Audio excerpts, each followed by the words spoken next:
Iya, memang sesuai ekspektasi ya. Kita ekspektasinya memang 4% dan memang pertimbangannya kelihatannya juga BI mempertimbangkan bukan hanya kondisi sekarang, tapi kondisi ke depan bagaimana dalam jangka menengah panjang itu bisa tetap menjaga stabilitas ya.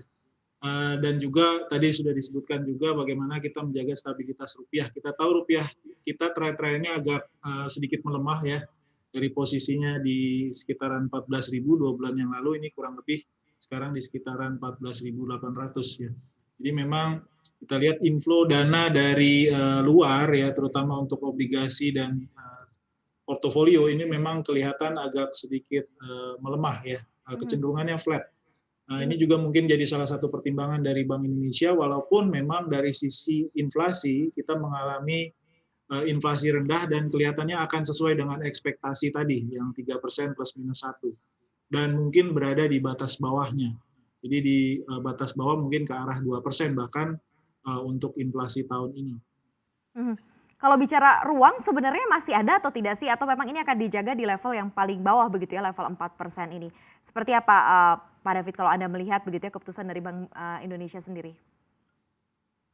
Ya kalau dari sisi ruang masih ada memang ya sekarang kalau kita lihat, tapi mungkin ke depan ruang ini makin akan menyempit ya, karena menjelang akhir tahun kita lihat ketidakpastiannya, ada beberapa hal yang harus kita perhatikan terutama terkait kondisi eksternal pemilu di Amerika Serikat kemungkinan bisa saja memicu gejolak ya.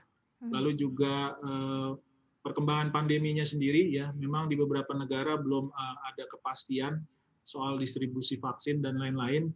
Dan juga kelihatan juga gejolak yang mungkin bisa disebabkan oleh pasar modal ya, baik di Eropa ataupun di Amerika. Jadi saya pikir kondisi ini membuat Bank Indonesia kemungkinan lebih banyak memilih kebijakan-kebijakan non bunga ya, seperti disebutkan Mhm. juga GWM kan dari press release hari ini akan diperpanjang ya penerapannya sampai Juni 2021.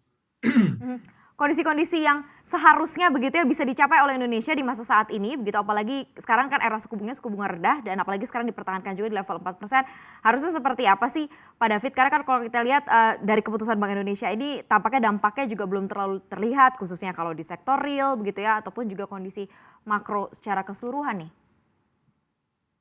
Ya, dalam kondisi sekarang memang yang perlu didorong itu adalah peran dari sisi fiskal ya, karena memang lokomotif untuk penggerak ekonomi tidak bisa bukan adalah dari fiskal. Jadi bagaimana kita mendorong PEN ya, program recovery atau recovery nasional ini supaya bisa dipercepat ya lewat kebijakan fiskal. Sedangkan penentu dari inflasi juga ke depan sebenarnya tergantung juga bagaimana percepatan dari realisasi target-target fiskal yang sudah ditetapkan pemerintah.